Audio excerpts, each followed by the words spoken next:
В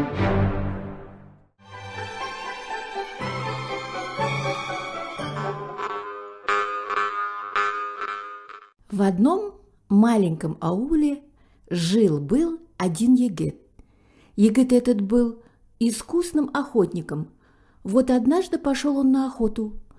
Повстречался ему волк. Егет хотел убить его.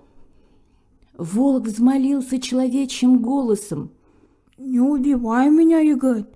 Когда-нибудь я сослужу тебе службу». «Не трону тебя». Егет пошел дальше. Увидел охотник егет беркута и хотел было его застрелить. «Не убивай меня, егет, когда-нибудь я тебе пригожусь». Охотник егет пошел дальше. Вот увидел он в воде золотую рыбку и хотел было поймать ее. Золотая рыбка тоже взмолилась человечьим голосом: «О, егет, оставь меня! Везде, где бы ты ни был, я приплыву к тебе на помощь!» «Не трону тебя». Егет пошел дальше. Вот увидел он вдали избушку, из трубы которой шел дым. Егет пошел к этой избушке. Там жила злая-презлая старуха. «Откуда ты, егет, идешь? Куда путь держишь?» С аула на окраине леса. Пришел в лес на охоту. «Я дам тебе одну работу. В лесу кормятся 3 мои лошади. Ты поймай их и приведи сюда. Приведешь, выдам за тебя любую из 3 дочерей, которую полюбишь. А не приведешь, съем тебя». Охотник егет пошел в лес, но лошади не давались ему в руки. Устал охотник, сел на камень и заплакал. Подошел к нему волк. «Почему ты плачешь, егет?» Как мне не плакать? Старуха велела поймать 3 ее лошадей, но я не могу поймать их. Теперь старуха съест меня. «Не печалься, я пригоню их к тебе». Волк обещанное выполнил, а лошади эти оказались дочерями старухи. Егет привел лошадей к старухе. «Зачем дались ему в руки? Ступайте в лес. Если опять он начнет вас ловить, вы обернитесь птицами и поднимитесь в воздух». Так оно и случилось. Егет хотел было поймать их, но они обернулись птицами и поднялись в воздух. Горько заплакал охотник егет. Тут прилетел беркут. «Почему ты плачешь, егет?» Как мне не плакать? Старуха велела поймать 3 ее лошадей. Мне помог волк. Выпустил их обратно, велела заново поймать. Теперь старуха меня съест. «Я тебе помогу поймать птиц». Беркут тоже выполнил свое обещание, и егет вернулся к старухе с птицами. Старуха еще пуще рассердилась на дочерей. «Если он будет опять ловить вас, обернитесь рыбами и уплывите вглубь моря. Ступай, егет, в лес и приведи моих лошадей».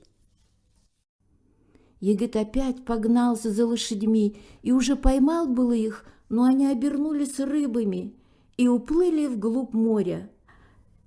С горя егет сел на берег и задумался.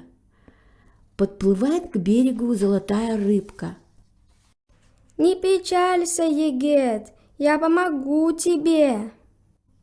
3 лошади этого егета превратились в рыб и уплыли вглубь моря.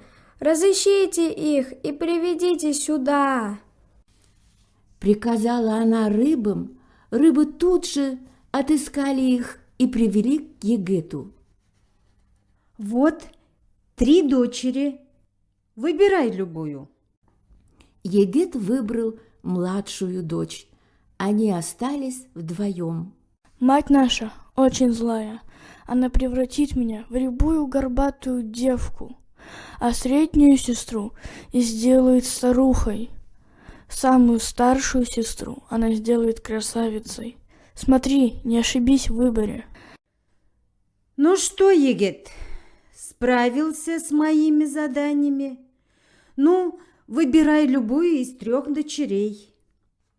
Ладно, мне вот эту, рябую, горбатую. О, горе мне! Ничего вы не могли сделать. Да я сама справлюсь с этим Егетом.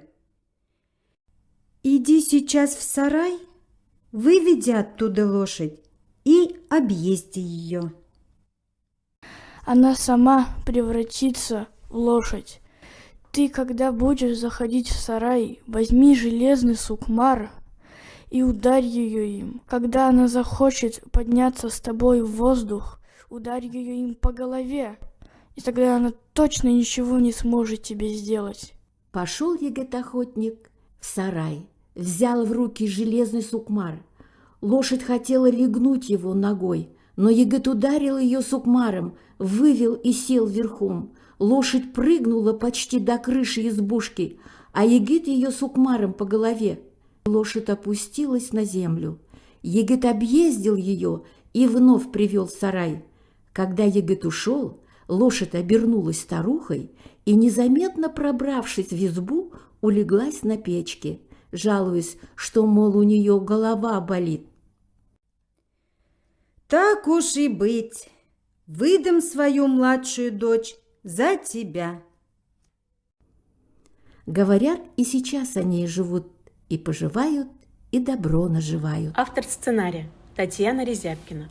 Роли озвучивали рассказчик Ахмадгалиева Рузеля, Егет Сагин Артемий, старуха Мисикей Галина Гозель, младшая дочь Шефер Роман, Волк Зарипов Роберт, Беркут Вильданов Риналь, Золотая рыбка Яна Шавалиана.